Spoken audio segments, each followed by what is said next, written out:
नमस्कार दोस्तों, स्वागत है आपका स्लश टू क्राउन में। आज हम उपस्थित हैं अपने एक और पार्ट के साथ जो कि यूपी कैडेट का है।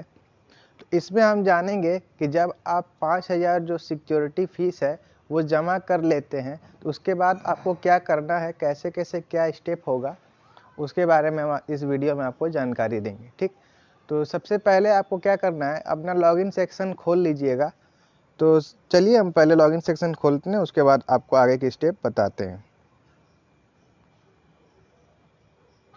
तो जब आप अपना लॉगिन सेक्शन खोलिएगा तो जिसका मान लीजिए पेमेंट हो गया है 5,000, जो नहीं किए हैं उनका नहीं, जिसका अगर 5,000 पेमेंट हो गया है तो 24 घंटे, हालांकि 24 घंटे बाद उनका अलॉटमेंट लेटर आएगा।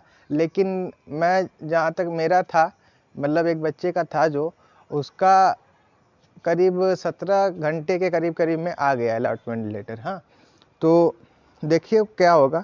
जैसे यहाँ पे आपको जो दिखा रहा होगा, अगर आप पेमेंट कर दिए होंगे उसके बाद भी दिखा रहा होगा click here for fees deposit, लेकिन आप जब उसमें पोर्टल में खोलिएगा तो वो वहाँ शो कर देगा कि आप ऑलरेडी पेमेंट कर चुके हैं। ठीक, तो जब आपका ये जैसे यहाँ देखिए डाउनलोड अलॉटमेंट लेटर आ रहा है, यहीं से आपको लेटर डाउनलोड करना है। ठीक, तो यही है लेटर। बाकी अब इसमें देखिए लेटर में क्या क्या चीज़ रहेगा उसके बारे में हम जानकारी लेते हैं। तो देखिए जब आप लेटर खोलिएगा तो आपकी पूरी ऊपर डिटेल लिखी रहेगी। उसके बाद देखिए क्या क्या करना है, कैसे कैसे क्या है। तो आपको यहाँ रिपोर्टिंग डेट और टाइम दिख रहा होगा, तो ये जिस यूनिवर्सिटी में आपका रहेगा उस हिसाब से यहाँ पे पूरा ये डिटेल लिखा हुआ है। क्या क्या डॉक्यूमेंट ले जाने हैं उसके बारे में यहाँ लिखा गया है। ध्यान दीजिएगा, यहाँ जो है 13 और 12 जो पॉइंट है यहाँ पे ये मास्टर्स डिग्री के लिए हैं, जिन्होंने पीजी के लिए अप्लाई किया था वो उनके लिए, यूजी के लिए नहीं है। हालांकि ये सब लोगों का अलग अलग होगा और जिस हिसाब से आप सर्टिफिकेट अपना अपलोड किए थे उसी हिसाब से होगा। उसके बाद देखिए क्या है कि यहाँ सबसे बड़ी चीज़ क्या है कि आपको देखिए यहाँ फीस पेमेंट के बारे में ये 2 स्टेप बताया गया है। ठीक, तो छठे में क्या है कि आपको या तो डीडी ले जा सकते हैं। जैसे डीडी की बात है, डिमांड ड्राफ्ट होता है, उसका नाम देखिए इस नाम से, जैसे आपका हर जगह का, जैसे इनका मेरठ में है तो इनका इस नाम से, आपका जो भी रहेगा वहाँ पे दिखा देगा। तो या तो आप डीडी ले जाइए या फिर आप नगद, मतलब जैसे पैसा जब आप जमा करिएगा तो पैसा जमा करने के बाद क्या होगा, आपको जो रिसिप्ट मिलेगी उसको फिर आप वहीं पे मतलब विश्वविद्यालय में ही आपको वहाँ के रिस्पेक्टेड बैंक में जा कर के उस रिसिप्ट को जमा करना रहेगा। फिर आगे के प्रोसेस वो करेंगे। हाँ, तो ये स्टेप रहती है। ठीक, फीस वाली।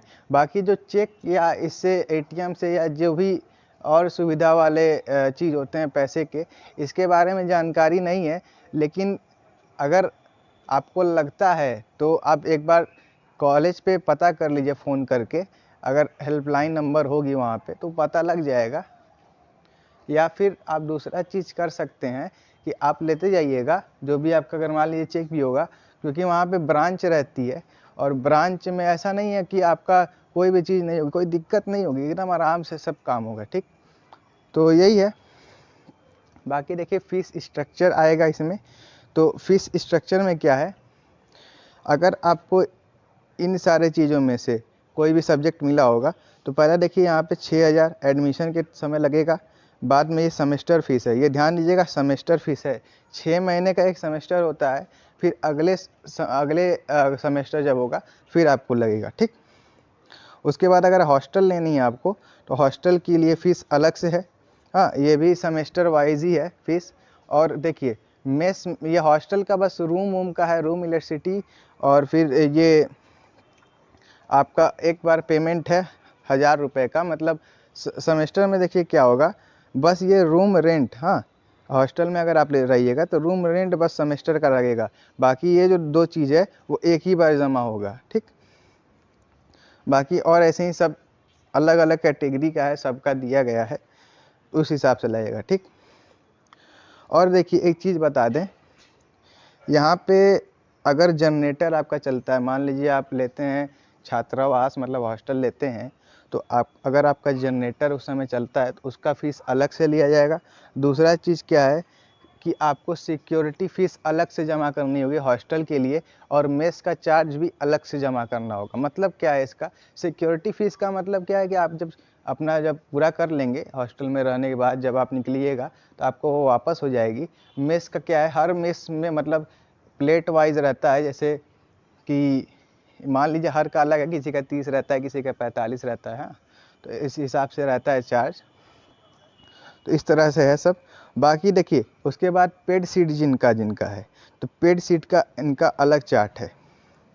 मतलब क्या है कि अगर मान लीजिए आपको एग्रीकल्चर मिलता है, हाँ, तो आपको जैसे आपको 4 साल है, चारों साल आपको 50,000 अतिरिक्त जमा करना है।